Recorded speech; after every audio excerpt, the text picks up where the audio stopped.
Welcome to the Through the Table podcast with Tom,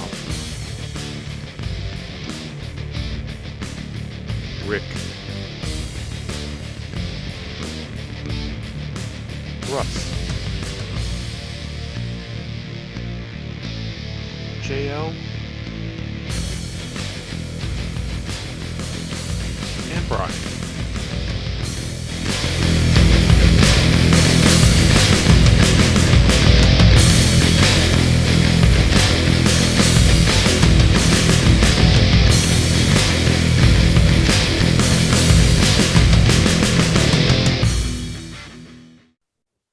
Oh, the new Hook shirt just got released. Fabulous. Yay. And that's gotta be the lamest shirt I've ever seen. Pretty close to it. So, as much as I hate Hook, I really hope he just like knocks the Fuego del Sol. Well, without spoiling it, you're pretty close. Oh, they already taped. Would they tape it already? Oh yeah, they taped it on Wednesday. Oh yeah, today's Friday. That's right.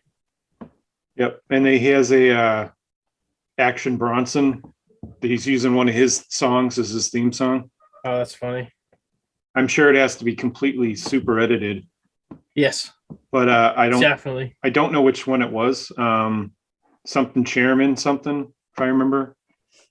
I don't know if you know Action Yeah. Bronson at all. It's the Chairman something or other. Yeah, it's like Chairman's Intent, I believe. Right. Yeah, that's it. That's the song he's using. That's funny. That's a good Yeah. tune. People are all like, "Oh my God, he's using that song." They must be really, they don't just give those songs to anybody and pay for it. Well, I know Action Bronson is like a big fan of like he loves wrestling. Oh, really? Okay. So like he was like ECW was his like thing. So you know what I mean? okay. So he used to go to all those Mhm. those New York shows, the Elks or the the Queens, Elks Lodge in the Queens. yeah. Mhm. Action Bronson would always talk about Oh, okay. going to those and stuff like that. And he was on when Taz had like a podcast. It was like a radio show Yep. kind of Mhm. thing, Yeah. and it was like that. And Okay. Action Bronson was on there a couple times, and I think Taz did something for one of his TV shows, and Oh, nice. so I'm sure there was some kind of a deal put in place, similar to like Ruby Soho or something. Right. Like he said, you can use the song, and then Tony Right. Khan gives him a little check to say thank you. Right. Here's $500, whatever. You can come to any show you want. Just let me know. Yeah, I'm sure that's exactly probably what it was. Mhm. I'm sure he just get in there anytime. Right. But yeah, they taped so- that last on Wednesday. And, so it was in the middle of the show. okay. Was Hook trained by? Was he doing with Cody? Like training with Yes. Cody, right? Mm-hmm. Cody QT. Yep. Yeah. I'm sure Taz had a lot of say in his early career. I'm Before sure. that, I'm sure. There was a picture from Rampage that Yeah. came out. Mhm.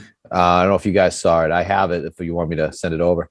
But the crowd was dispersed at that point. There wasn't a lot of people, and it reminded me, Brian, when we went in Boston, Mhm. because the way that they film everything is Yep. so one after another. It's all Yes. high energy. So by Right. like 10:15, 10:20, That's the biggest If- problem they have now. it feels like it's Mhm. 2 a.m. by then. I Yeah. kept saying that to you. We were leaving. I'm like, God, this feels so late. And it That's- really that's why- wasn't.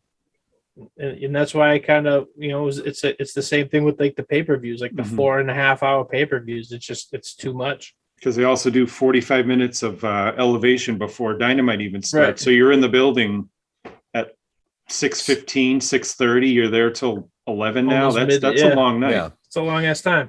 So I was trying to explain. So my buddy sent it to me, and kind of with the, this doesn't happen at WWE shows type of thing. And I sent him the picture of Randy Orton, and I said, your picture was done at around 10:15, 10:20 at night, if not even like 10:30, That was after 10 they've that was already the, seen. that was the third match on Rampage. So it was Oh, okay. just So that's before the probably- main event. Yeah. So that's probably like 10:40, 10:45. Mhm. Right. After they've already sat through a Yeah. 2-hour Dynamite and a 1-hour Elevation. The picture I'm sending you was at the start of Raw, literally at the beginning of the show. Mhm. there's a difference. They're not the same. Right.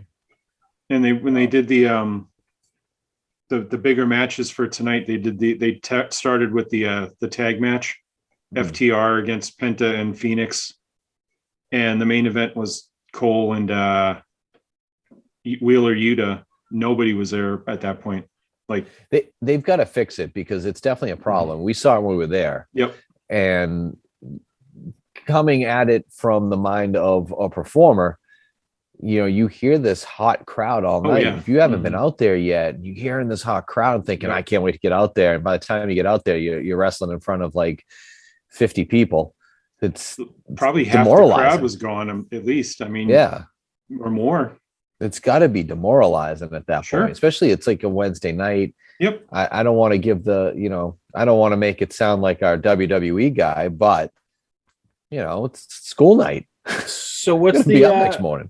So what's the I guess the answer or the solution to that problem? You just have to go live on Friday? I think so. Have to. You have to. I think you gotta. So if you're gonna film Elevation, Dynamite, and Rampage on the same night, you can't. It's too much. It's too much one night. And they don't do house shows or anything. No, they don't. They literally just travel one night a week. Right. And what, they get in on a Tuesday, right? Yeah. I think they leave Tuesday morning, they get in there Tuesday afternoon or Tuesday night, then by Thursday morning they're out. Yeah, they don't. It's not like we're in the WWE where they're filming Raw on Monday and they're literally on the road by the time the show's over to get to the next town. They're chilling and relaxed. There was a picture Thunder Rosa posted on her Instagram Wednesday night, 2 a.m. She's hanging out in Times Square. Still has the face paint on too, which was pretty cool. And she's just out there hanging out. So it's not like WWE where they make you. It's a constant travel. Your constant motion. Right. It's a lot easier. They can afford to do, and I don't mean afford monetarily. I mean afford as in you're not taxing your talent anymore by having them come out one more night. Sure. Well, and it's like, I don't know if you guys watch any like YouTube like stuff like that, but like Ethan Page has a vlog, but he also does like a toy hunt like every week. You know what I mean? So it's just like the fact that they have that much time to go film themselves like shopping for toys. Yep. You know what I mean? And it's just, oh yeah, we got Dynamite tonight or tomorrow. Or, you know, it's just kind of crazy that, you know what I mean? Like you would hear all these stories about WWE talents being like, oh yeah, we went to Paris, but you know, it's not like we can go see anything. You know. Yeah, you kind of book your own flight in there. They pay for it, but if you want to go in Tuesday morning, go ahead. You can't check in till say 3:00 in the afternoon, but you can go do stuff. Right.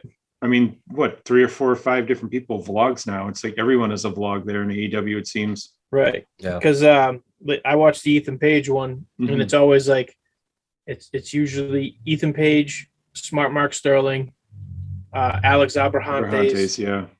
And then there's like always some like random person, like a rotating fourth, yeah. Just some random Anthony Bowens or like Dante Martin or something, or like just, I think, some crew guy too, to look a couple of times, like one of their camera guys. Yeah, I mean, gives you. They don't make you go. You got to be at the arena at 10 a.m. and that's it for the day. Yeah, I'm sure they have a call time at some point, but it's not. I know that night usually they have a meeting at some point, like 7 or 8 o'clock, and they have dinner and all that, and they kind of meet up. But then after that, you're on your own. Right. Maybe say, hey, get to the arena by 5 o'clock or something. I'm sure there's a time, but it's not like too early. There's no reason for it. But the only solution is to go Friday live. You have to. You tape Elevation. Yeah. You tape Elevation with it. Make Elevation a bigger card and have better matches, but not, a main event and more mid-card stuff probably. Or make it a 2-hour show. Yeah. I think eventually it's going to have to be. Yeah. I'm curious to see how this on Christmas Eve, on Christmas Day, they're doing a Rampage special because of the Christmas story, where it starts Friday at 9 and goes till 9 o'clock on Saturday. So the Rampage on Christmas days, they're saying a special show. I'm wondering if they're going 2 hours with that one. I don't know. I got to assume that they're taping that's not a live Yep. show. No, but it's they're going to be in Daly's place. All right, because only Ebenezer McMahon So- would make them work on Christmas. They're probably going to, if I know they're doing Wednesday and then Tuesday they're taping Dark, and I think Rampage. And if you go to Dynamite, you get into Rampage for free, basically. So I'm And sure if they're they doing do, all that at Daly's place. that week they're doing a bunch of taping down there. Pretty cool. But the way around it is for the crowds not to leave and not do a 5-hour marathon is you're going to have to do a second day of tapings. You have no choice. I feel like that's because And if say you're in New York, you could run a small arena. You don't have to go to a big arena. Run somewhere small and do Rampage from it, you know? Like if they're in Boston, do a show at the low odd for Rampage. that'd be awesome. You don't have to do monster arenas every time. Make Rampage different, you know? Run smaller Also- venues around the country. That's a great idea, but also too, Shotgun you avoid Rampage night. you avoid the spoiler aspect, which helps your rating. Exactly. It can only help. Because They should go to the Melody tent on the Cape. Oh, the Cape Cod Melody tent. We were talking about that earlier before you guys were on. yeah, we were talking about how weird those cards would be for those type of shows. I saw Virgil break his ankle or his leg on one of those shows. Oh, really? It was there? Oh, wow. I think he was facing Bam Bam Bigelow and he slid underneath and his ankle caught Oh. and then broke. I just I've used to s- love how small those rings were that they used. There's like I've two steps and you hit the ropes.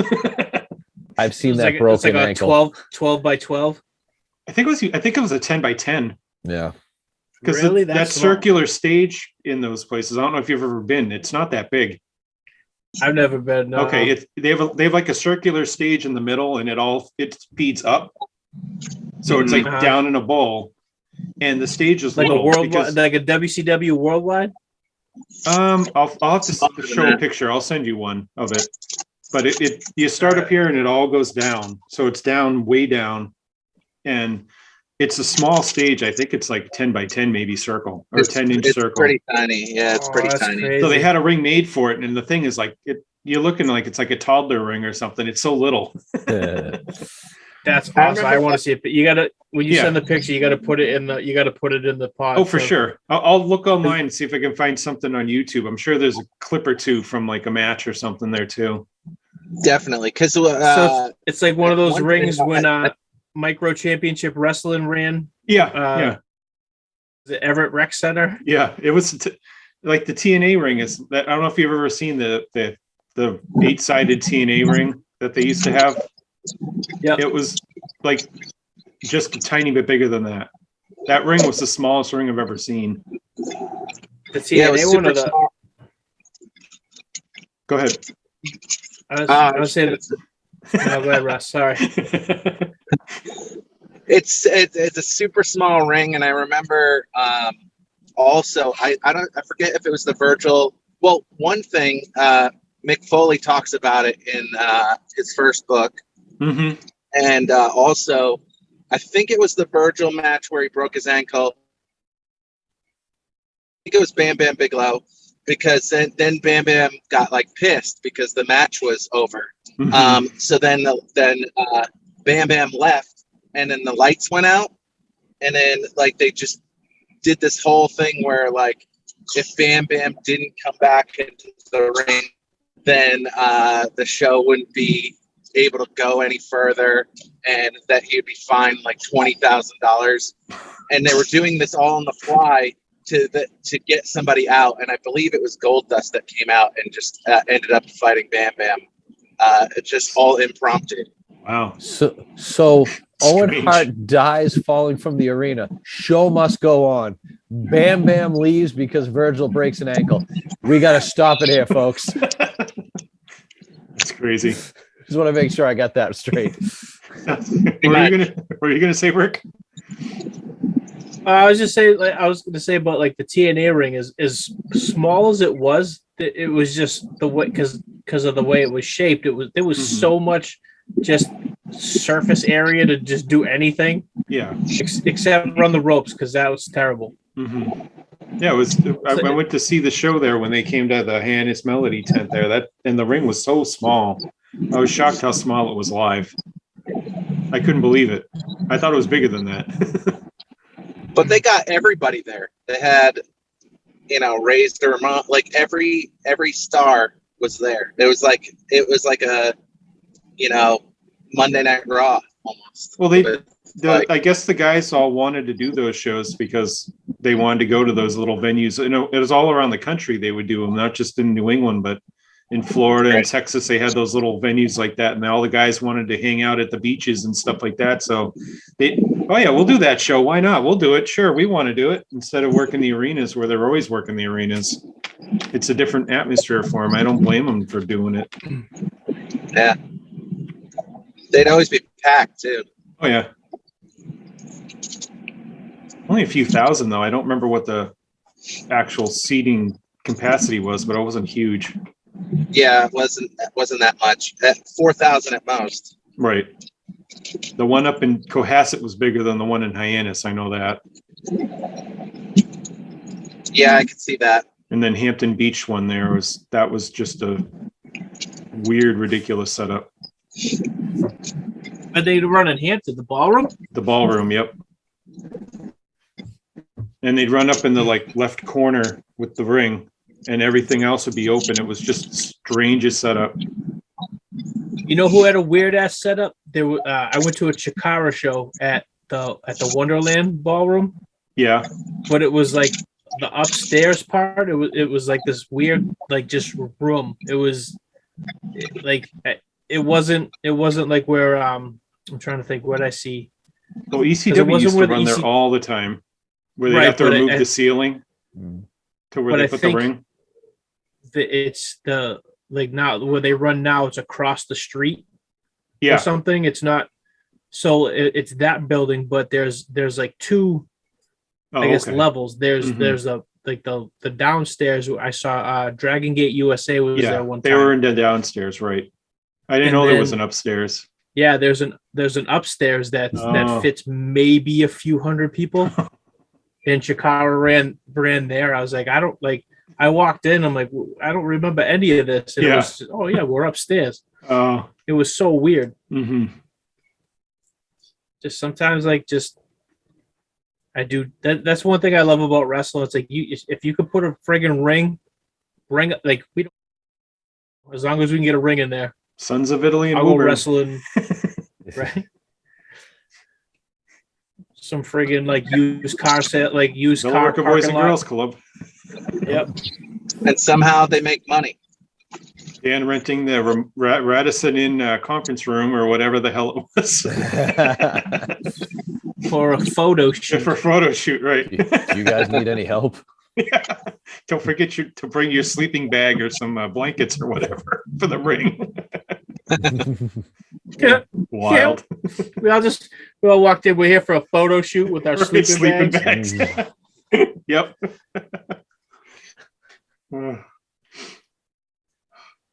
That was crazy. That's why nobody bothered us, because they were afraid of what they would have saw. Like, if what's they going walked on? in. We don't even want to know.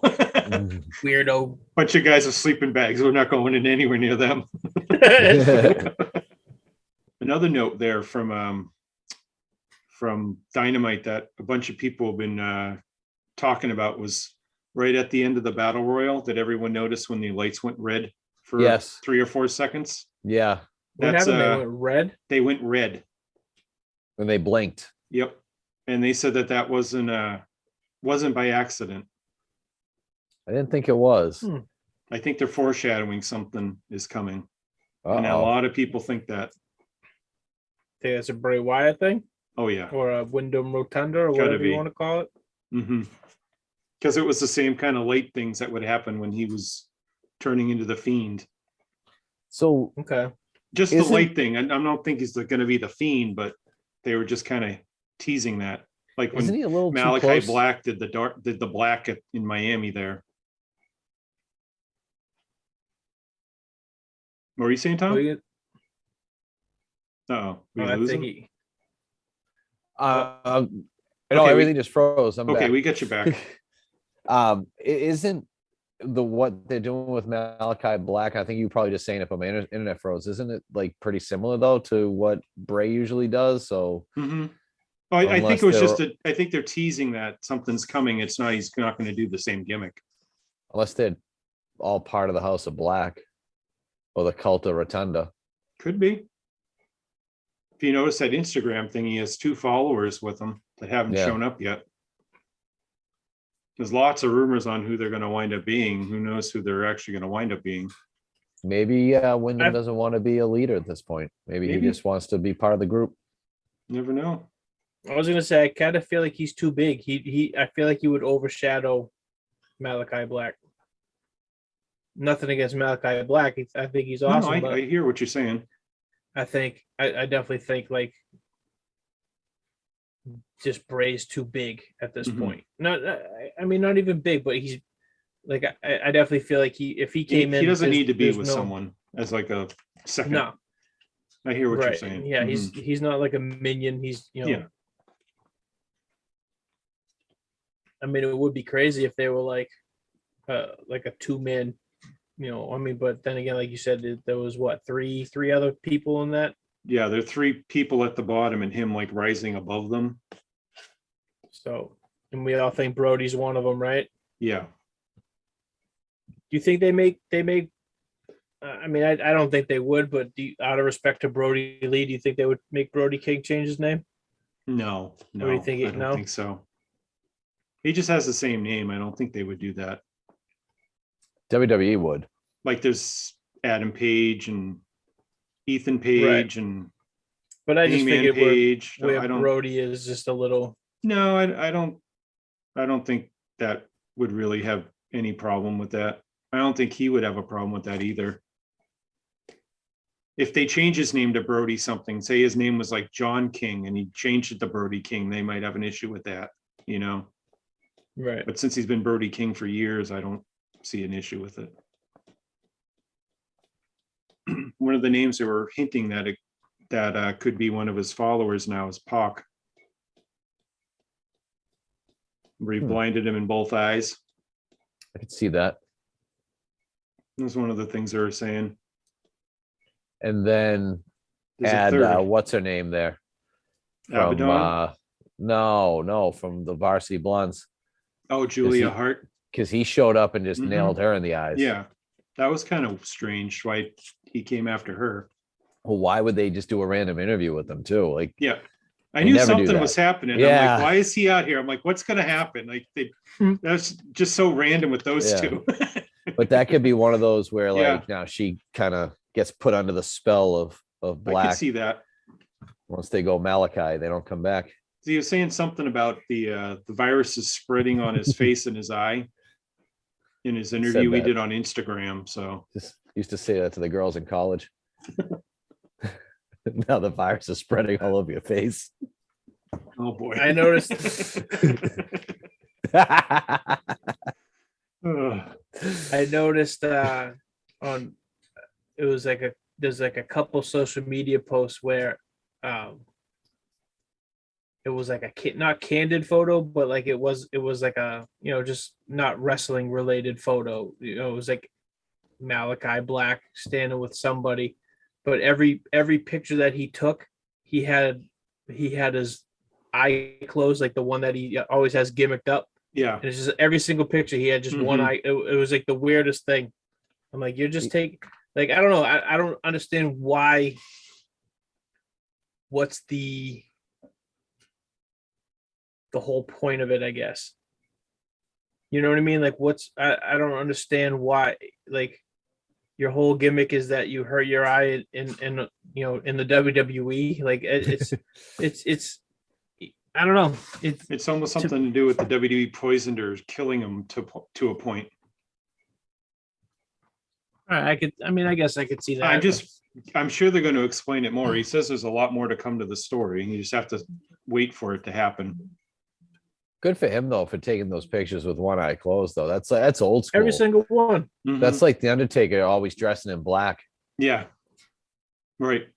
Good for him. Speaking of his eye, do you think one of those people is Murphy or Matthews or whatever he's Buddy whatever. Buddy Matthews now. It could be. Maybe. Because I know like he's been just tearing it up. Just Mhm. everywhere he's been going, he's out of control right now. Yeah, I saw when his first match back with Okada there, that match was insane. They really burned it down.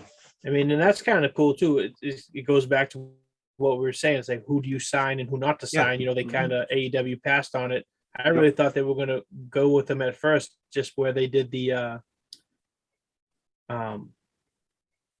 like the I guess the continuation of the Malakai Black movie that that they did or whatever.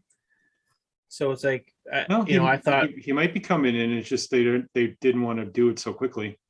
Do it. That could be it too. Yeah. You always want to bring everyone in the second you can, because then there's just too much. Right. Where they had Danielson and Cole and everyone else. It's like if you just keep bringing in too many people start getting lost quickly. And you can bring somebody in 6 months later, and they'll still be, oh, look who's here, Right. And I mean, enough for nothing, that just kind of raises his stock if he's just having all these bangers with like Okada and he's doing AIW and all this stuff. And I know he has a New Japan contract, but he can work AEW if they want, since they said the same with Jonah, where he has a New Japan contract. Impact's letting him work there, which is fine. If AEW wanted to, I'm sure they would as well. Since Rocky Romero basically said AEW is like our US big boy now, that's who we want to do our business with. So I wouldn't be shocked if you see them show up, even if it's for a few dates here or there off and on.